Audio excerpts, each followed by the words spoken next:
Aquí está entrando la cometida de la compañía eléctrica y vemos que hay una conexión en paralelo en esta caja del centro que alimenta este contador eléctrico de la derecha y este de acá de la izquierda. Al parecer hubo un recalentamiento o un cortocircuito y la compañía eléctrica vino, retiró el contador y tapó las conexiones. Vamos a retirar la tapa para ver cómo arreglamos esto, ya que la compañía eléctrica no hace reparaciones después de la entrada del contador.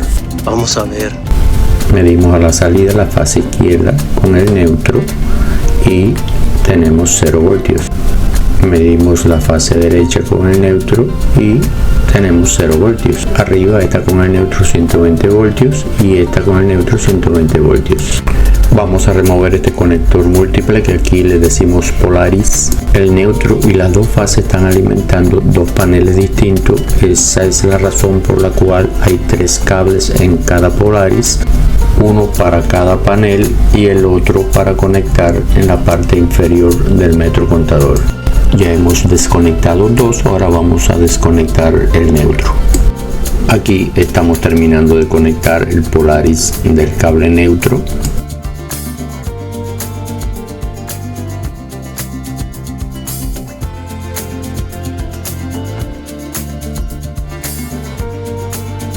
Lo instalamos al borde neutral del contador eléctrico.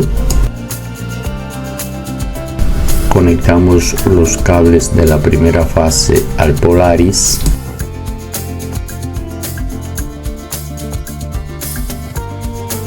Ponemos el puente que aísla las dos fases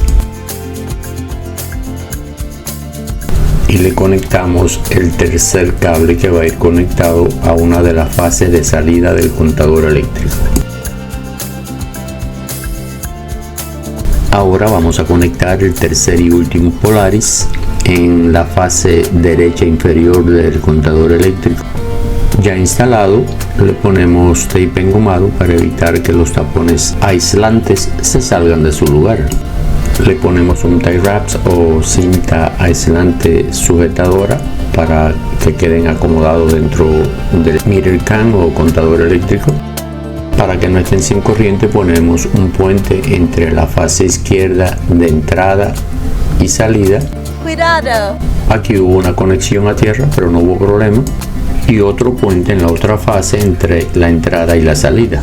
Ponemos la tapa con su cubierta y la empresa eléctrica, cuando venga a traer e instalar el metro contador, pues quitará los puentes e instalará el medidor original. Conectamos este desconectivo que alimenta uno de los paneles y también el desconectivo del panel interior y el trabajo ya está terminado, todo está con corriente. Entonces hasta la próxima.